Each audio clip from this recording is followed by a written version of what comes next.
Hello everyone, मैं प्रीति कोठारी। आज हम केवीएस और एनवीएस पीजीटी मैथ्स के 2018 और 19 के जो पीवाईक्यू हैं उनका मिक्स क्वेश्चंस करेंगे। सिर्फ अभी 10 क्वेश्चंस है और ये सीरीज आगे बढ़ती रहेगी। ठीक है, तो अब हम बात करते हैं फर्स्ट क्वेश्चन की। The size of the variable which occur most frequently is known as। देखो कि कोई भी जो हमारे पास तीनों की तीनों स्टैंडर्ड वैल्यूज होती हैं मेजरमेंट की, मीन पॉइंट निकालने के लिए, तो वो देखो क्या क्या है। वो उन्होंने ऑप्शन दिए हैं, median, standard deviation and mode and mean. आपको मालूम है क्या दिया हुआ हो? एक मिनट, कोई भी आपके पास ऑब्जर्वेशन दी है 1 2 2 5 6 7, तो आप देखोगे कि मोस्ट अकरिंग नंबर कौन सा है इसमें? 2। जो बार बार जिसकी फ्रीक्वेंसी सबसे ज़्यादा है उसको कहते हैं हम कि वही मोड हो गया। ठीक है, तो यहाँ पे वो वही कह रहा था कि मोर विच अकर मोस्ट फ्रिक्वेंटली, तो which occur most frequently the major of the quantity that is called your mode, उसको हम मोड कहते हैं, राइट। अब नेक्स्ट देखते हैं the area of the region bounded by the parabola, and parabola is given here Y square is equals to 9x। पहले मैं इसी को ड्रॉ कर देती हूँ। आपको पता है इसमें ए पॉजिटिव है, ठीक है। दो तरीके के, ये Y square is equal to 9x है, तो इसमें आपको पता है या तो राइट बनता है तो लेफ्ट बनता है। ठीक है, तो हम इसमें क्या करेंगे, इसमें हमारा राइट होगा। क्यों? क्योंकि इसमें ए पॉजिटिव है तो राइट होगा। दूसरा, मैंने ओरिजिन से टच इसलिए कराया क्योंकि ओरिजिन इसको सेटिस्फाई कर रहा है। अगर आप x जीरो रखोगे तो y ऑटोमेटिकली जीरो आ जाएगा, तो ये सेटिस्फाई कर रहा है इसलिए ये टच करेगा। ठीक है, अब देखो उन्होंने क्या कहा, lines x is equals to 2। अब x इज इक्वल्स टू 2 मतलब यहाँ पे कोई पॉइंट 2 है, तो x इज इक्वल्स टू 2 कैसे बनता है? इसके पैरेलल लाइन, y एक्सिस के पैरेलल एक लाइन हमने ड्रॉ कर दी, इसको पॉइंट 2 लिख दो आप। ठीक है, और दूसरा पॉइंट आप दिखा दो उसको, वो हम दिखा देते हैं क्या, 4।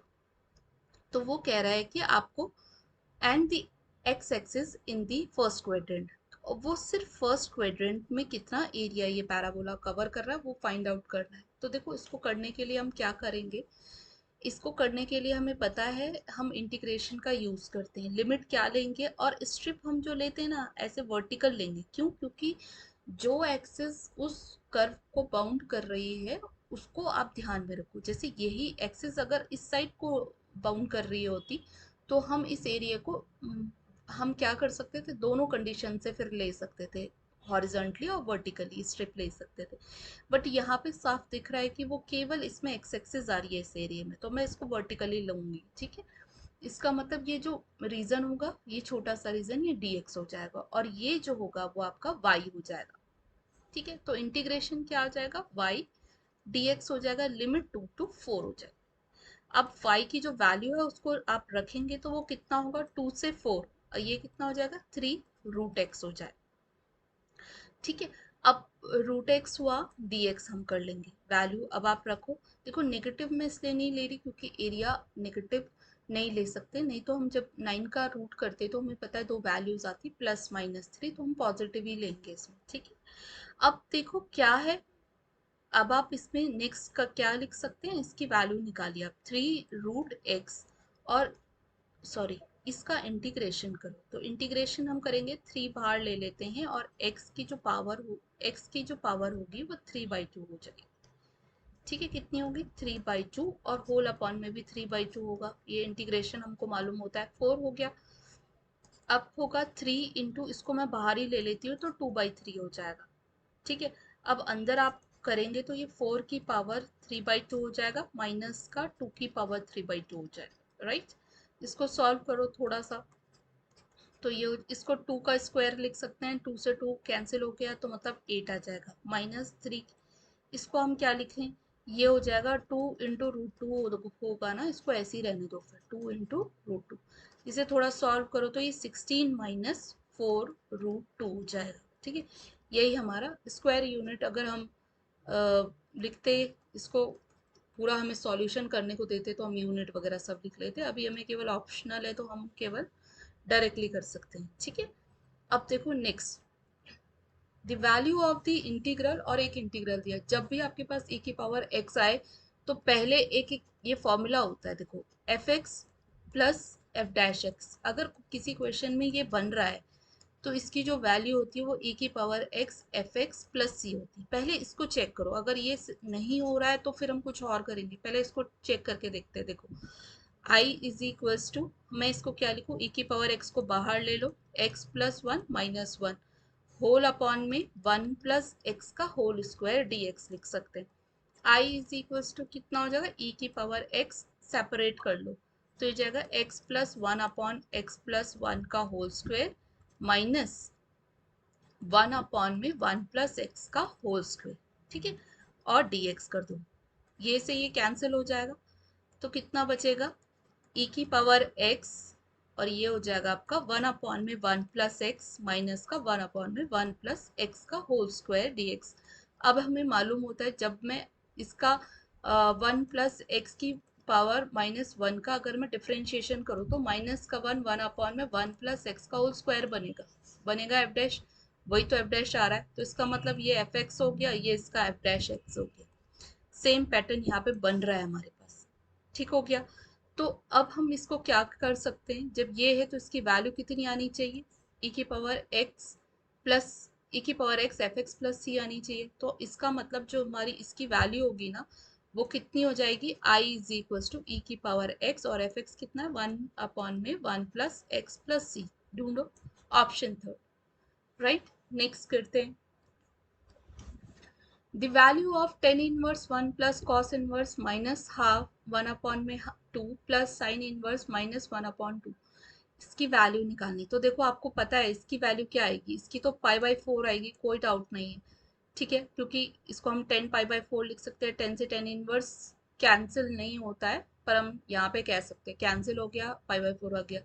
इसके लिए हम क्या करें, जब कॉस के लिए क्या होता है, अगर कॉस इनवर्स एक्स माइनस का एक्स है तो हम उसको minus pi minus cos inverse x लिखते हैं। ठीक है, पाई माइनस कॉस इनवर्स एक्स लिखते हैं। और जब साइन इनवर्स माइनस का एक्स होता है तो उसको माइनस का साइन इनवर्स एक्स लिखते हैं। ठीक है, तो यहाँ यही करेंगे हम, pi minus cos inverse half आ जाएगा और माइनस का साइन इनवर्स हाफ आ जाएगा। तो हम इसको क्या करेंगे, पाई बाय फोर प्लस का पाई माइनस कॉमन, अंदर पाई बाय टू आ गया। इसको थोड़ा क्यों, अब देखो क्या होता है, sine inverse x plus sine cos inverse x हमेशा पाई बाई टू होता है।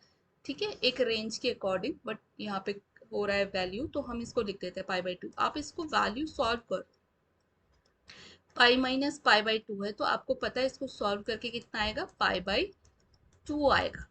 टू उधर गया कैंसिल हुआ, पाई बाई टू आ गया। इसको थोड़ा और सॉल्व करो, फोर एलसीएम आ गया, पाई आ गया प्लस टू पाई आया, इसका मतलब कितना रहा है, three pi by four. Option कौन सा, सेकेंड ऑप्शन करेक्ट है, राइट।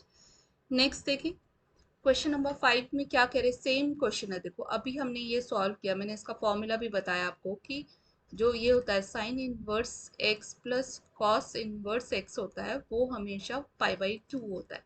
तो इसका मतलब यहाँ पे क्या वैल्यू रखूँ मैं, तो यहाँ पे वन बाई फाइव ही रखनी पड़ेगी मुझे।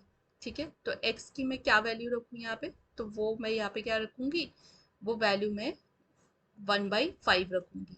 तो ये ऑटोमेटिकली हमारा क्लियर है कि हमें यहाँ पे क्या पुट करना चाहिए, हम यहाँ पे करेंगे तो वो हो जाएगा आपका वन बाई फाइव पुट करेंगे। ठीक है, अब हम नेक्स्ट देखें,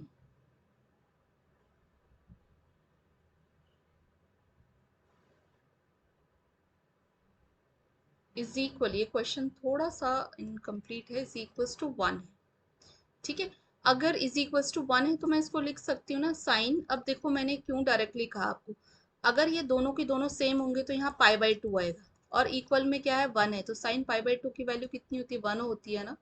तो इसीलिए मैंने डायरेक्टली कह दिया कि इसकी वैल्यू कितनी होगी, वन बाई फाइव होगी। तो इसको आप पूरा लिख लेना, इज इक्वल्स टू वन है, पूरी इक्वेशन है, दैट मीन्स ये है sine sine inverse one by five plus cos inverse X और इज इक्वल्स टू वन है, राइट।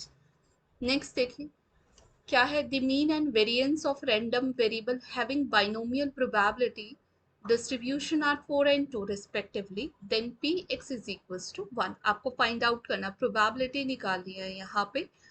तो आपको पता है कि जो बाइनोमियल डिस्ट्रीब्यूशन के लिए हम प्रोबेबिलिटी निकालते हैं किसी भी वेरिएबल के लिए, तो वो कितना होता है, एन सी आर, पी की पावर आर होता है, क्यू की पावर एन माइनस आर होता है। आपको पता है ये सक्सेस को, ये फेलियर को दिखाता है, ठीक है। एन एन टोटल नंबर्स को दिखाएगा, मतलब कितने टाइम्स हुआ है। आर जो है ये जिसकी हम प्रोबेबिलिटी जिस वेरिएबल की निकाल रहे हैं वो वैल्यू निकालता है। अब देखो इसमें क्या होगा, 1, इसका मतलब हमारे पास, इसको बाद में करेंगे, पहले वैल्यूज निकाल देते हैं। अब देखो इसमें सबसे आर की वैल्यू तो मिल गई।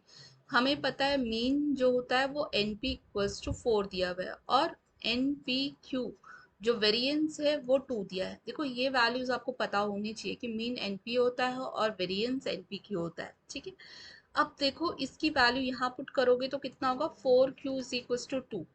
तो ये जो q आ रहा है वो कितना आ रहा है, हाफ आ रहा है। तो आपको पता है कि p is equal to 1 minus Q होता है, तो p भी हाफ होगा, राइट। तो दो वैल्यूज हमारी आ गई, पी क्यू आ गई। पी क्यू जब हमारी आई है तो एन भी आ जाएगी, तो N into 1/4 is equal to 2 है, तो एन कितना आ रहा है, 8 आ गया। Put all values here, right. तो कितना होगा, N8C1, P कितना है, देखो P कितना आया था हमारा, हाफ आया था, उसकी पावर 1, Q भी हाफ आया था, लेकिन यहाँ ध्यान देखना होगा 8 - 1। तो आपको पता है 8C1 कितना होता है, 8 इंटू हाफ इंटू 1/2 की पावर 7। थोड़ा सॉल्व करेंगे आप, तो मैं क्या करती हूँ ना, यहाँ से दो और ले लेती हूँ। 2 की पावर 3 मुझे पता है 8 होता है, तो यहाँ कितना बच गया, 2 की पावर 5, इसको कैंसिल कर दो तो कितना रहा, 1/32। हमारा फर्स्ट ऑप्शन राइट होगा। नेक्स्ट देखते हैं, देखो if x is equals to 3 + 5 iota upon 2 है, देन द वैल्यू ऑफ, और एक इक्वेशन, एक एक उन्होंने एक्सप्रेशन दे दिया, that this is not an equation because हमारे पास अदर पार्ट नहीं है, ठीक। तो ऐसी कंडीशन में मैं क्या करूंगी, एक्सप्रेशन है इसकी वैल्यू निकाली है, तो देखो क्या करेंगे, पहले इसको सॉल्व करते हैं। x इज इक्वल टू, अब देखो कहीं पे कैपिटल हो गया उसको स्मॉल कर देना, x is equal to 3 + 5 iota upon 2 है। आप इसको थोड़ा सॉल्व कर लो, कैसे, क्रॉस मल्टीप्लाई कर लो, तो 2x is equal to 3 + 5 iota हो जाएगा। आप 2x - 3 is equal to 5 iota कर लेना, दोनों तरफ स्क्वायर कर दो, -3 इसका square is equal to minus का 25 हो गया। तो 2 2 जा 4x स्क्वायर प्लस 9 माइनस का 2 3 जा 6, 12x is equal to minus का 25 हो गया। 4x स्क्वायर माइनस 12x, और ये दूसरी साइड आया तो कितना हो जाएगा, प्लस का 34 इज इक्वल टू 0। 2 2 जा 4, 2 6 जा 12, 2 1 जा 2, 2 7 जा 14, तो 2x स्क्वायर माइनस का 6x प्लस का 17 इक्वल टू 0 हो गया, राइट।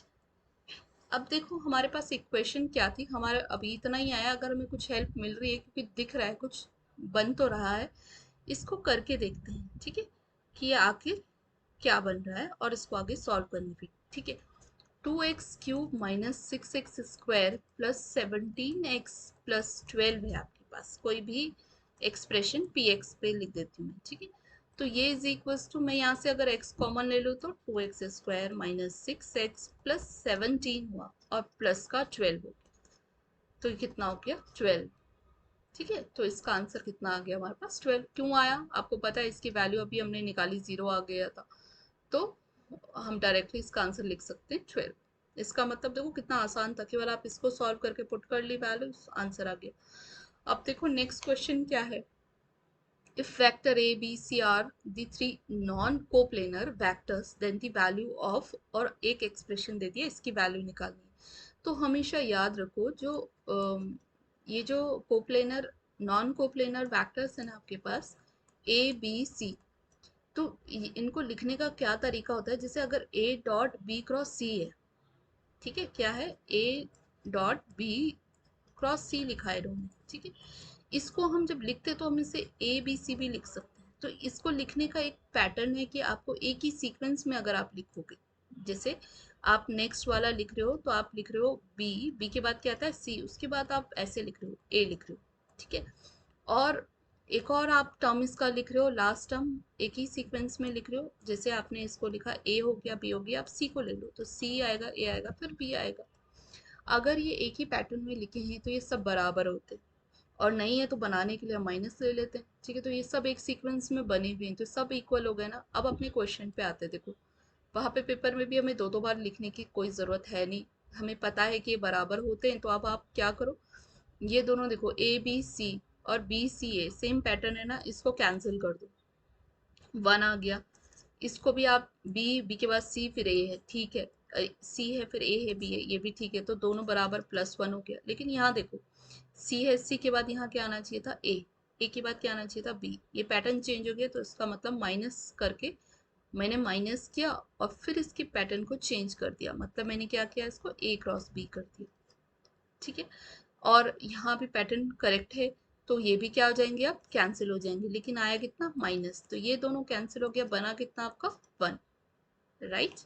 अब देखो, अभी मैं जब आपके कोई टॉपिक में करवा रही हूँ, तो जैसे व्हाट इज नॉन कोप्लेनर और व्हाट इज वेक्टर, ये सारी मैं अलग से वीडियोस में डिस्क्राइब करूंगी। इस वीडियो में मैं बहुत ज़्यादा टाइम ना लेकर के केवल क्वेश्चन क्या है, क्या मेथड होना चाहिए, वो आपको डिस्क्राइब कर रही हूँ। राइट। नेक्स्ट क्वेश्चन देखो, let the vector A and vector B be such that modulus of vector A is equals to 3 and modulus of vector B is equals to root 2 by 3. Then A vector A cross vector B is a unit vector. Then the angle between A vector A and vector B is, आपको find out करना है A और B के बीच का angle, जबकि उसने दिया है कि जो ए क्रॉस बी है वो यूनिट वेक्टर है, तो हमें पता है ना इसका मॉड्यूलस वन होता है। कोई भी यूनिट वेक्टर कह रहा है, इसका मतलब उस वेक्टर का मॉड्यूलस वन है। वन है तो इसका फॉर्मूला हमें पता होता है, mod of A mod of B और sine theta is equal to कितना होगा, वन। इसकी वैल्यू कितनी दे दी उसने, थ्री। तो वो सारा खेल कॉन्सेप्ट का है, अगर आपको पता है कि किस में कौन सा फॉर्मूला लगना है तो आप आराम से कर सकते। रूट टू हो गया, तो ये sine theta is equal to one by root two हो गया। आपको पता है वन बाई रूट टू किस में आता है, पाई बाई फोर में। आंसर कौन सा हो गया, फर्स्ट। देखो लास्ट क्वेश्चन है, the first four terms of an AP are, और फोर टर्म्स क्या है, पी है पहला, दूसरा नाइन है, तीसरा है थ्री पी माइनस का क्यू, और चौथा है थ्री पी प्लस का क्यू। राइट।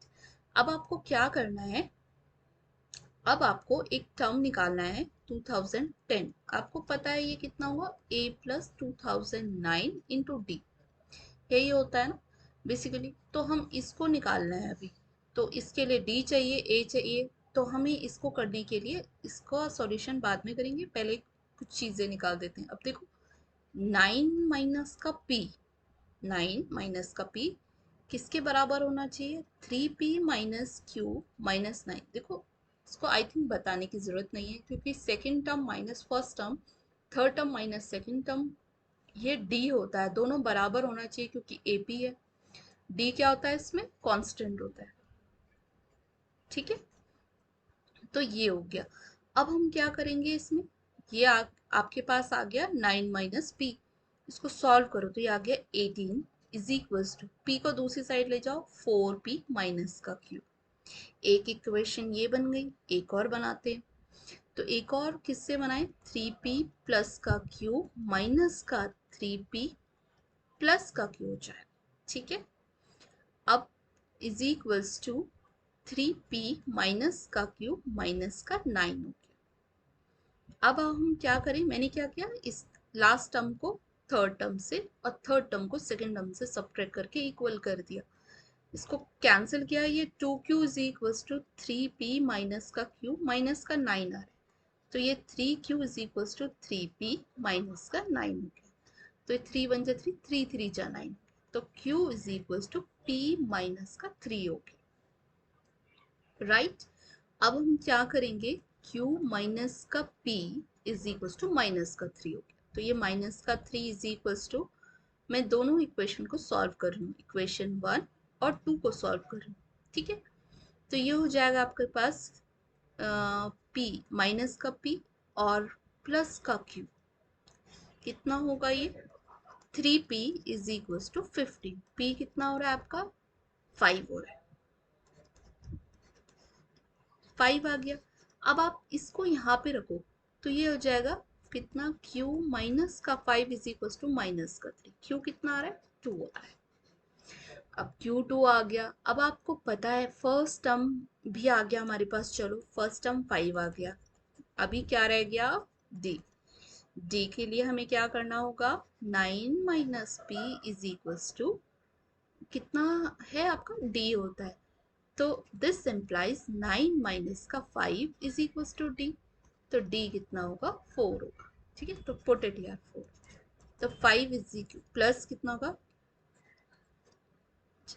36 हो गया, 0 4 टू जा 8 हो गया। ऐड करो इसमें 5 तो कितना आ जाएगा, अगर मैं इस ऐड करके लिखूं 5 तो ये जाएगा 6 एंड 5 11 408। तो आंसर कितना रहा हमारे पास, फर्स्ट आंसर आ रहा है। ठीक है, आई होप वीडियो पसंद आएगी आपको। पसंद आए तो लाइक ज़रूर करें, सब्सक्राइब ज़रूर करें और इस चैनल को प्रमोट करने में हेल्प करें। ठीक है, thank you so much everyone.